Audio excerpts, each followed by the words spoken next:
Have you ever made gluten-free noodles that turn out to be a sticky, clumpy mess? Well, today I'm going to show you my 5 steps for making a perfect gluten-free noodle every time, and I'm going to share with you 3 no-fail brands. The biggest mistakes I see are, number 1, using too small of a pot. So here, this is a nice large pot that we want to cook our noodles in. Gives us lots of room, lots of water to displace a lot of those starches that are coming off on the noodles. Another problem that I see is the noodles just don't have enough water to float around in. We want to give them enough so that they can release some of those starches into the water without it turning into glue. And so if you have more water, it's going to dilute those starches and make it less glue-like. It's going to be better.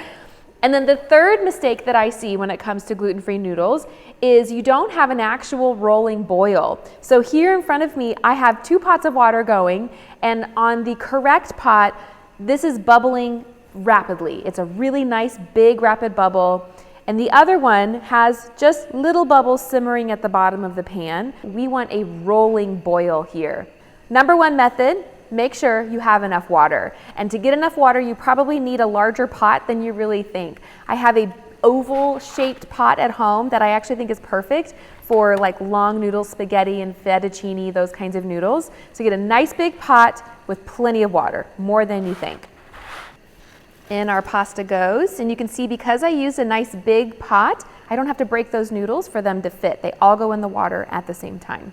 Tip number 2, after enough water, is I want you to get a spoon out and I want you to stir your pasta about every 2 minutes. And what that does is it helps to keep your pasta from sticking to each other. Normal gluten-full pasta, conventional pasta, does benefit from this step as well, but I have found that gluten-free noodles are stickier. They like to hang out next to each other, and when they bind like that in the water, it becomes really hard to separate them, and then you wind up with a really crunchy noodle on the inside and a super soft one on the outside. So stirring it helps a lot. And you can see that the water is already starting to get cloudy as it releases some of those sticky starches. Tip number 3. The next one I have for you is every package of noodle, really probably in creation right now, has a suggested amount of time to cook your pasta. They usually give you an al dente time and then another well done time, right? Depending on how soft you like your pasta. Al dente means it has a little bit of a bite to it. And what I have found is that most gluten-free noodles actually need a little bit more time. So I always add a minute on to the largest number on the box. So if your box says to cook your noodles for 11 minutes for the perfect doneness, I usually boil mine for 12, and I have found that that's going to be the best results. The only caveat to that would be if you are going to put your cooked noodles into a like bubbly sauce on the stove. So if you're making some sort of a pan sauce and you toss your noodles in it and it cooks a little bit further in a different medium, then you would not add on the extra time. But if you're just boiling and serving, then add on a minute. Our noodles are done cooking. Now what the next tip I have for you is when you strain them in a colander, you're going to do that as you normally would, but then we're going to rinse with cool water right from the sink. And that cool water essentially helps stop the cooking process and it keeps them from becoming gummy. Our noodles are rinsed and drained.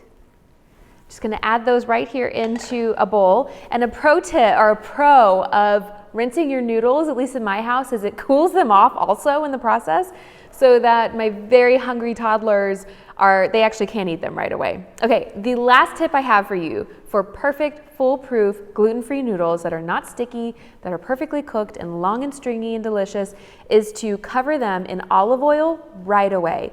Olive oil, butter, whatever your favorite oil is to toss your noodles in, that's what I want you to use. So I've just got some olive oil, extra virgin olive oil, a few good glugs, a couple tablespoons.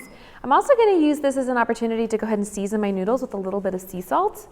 And at home, sometimes I'll add garlic powder, things like that. And I'm just going to use some rubber tong spatulas because these won't break up the noodles, and very lightly toss. I have found that metal ones will break my noodles. And then that's it. They're perfect.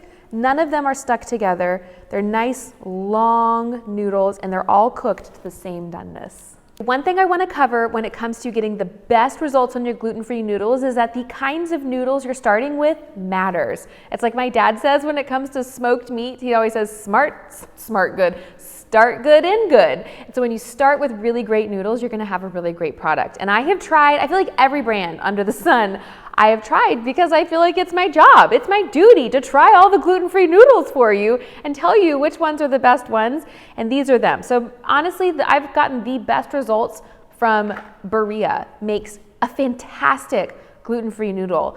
They don't stick as much as other ones. They hold together their base. They're made with corn and some rice, but those are fantastic. They're spaghetti and the linguine, all great results with all of them. My other favorite brand of gluten-free noodles is Jovial Foods, and this is a really great option for organic. If organic noodles is very important to you, then this is my favorite organic noodle. And these are made with brown rice, and I think they're really, really great. With both of these, you want to follow the same tips that I have for you in this video on how to get optimal results. It's going to work for both of these brands. And then as an honorable mention, this fresh pasta from Taste Republic is a fantastic noodle. It cooks in 3 minutes, very, very fast. You still want to stir the water. Some of the tips that I'm going to share with you here, actually all of them still apply. It just cooks so much faster, but you're really not going to get much sticking with fresh pasta. And so this is another really fantastic option. But these are the ones that I have in my house almost at all times that my family loves. I hope you found that helpful. Those 5 steps made a big difference in my noodle game in my house. And for even more tips and tricks, be sure you're subscribed to this channel.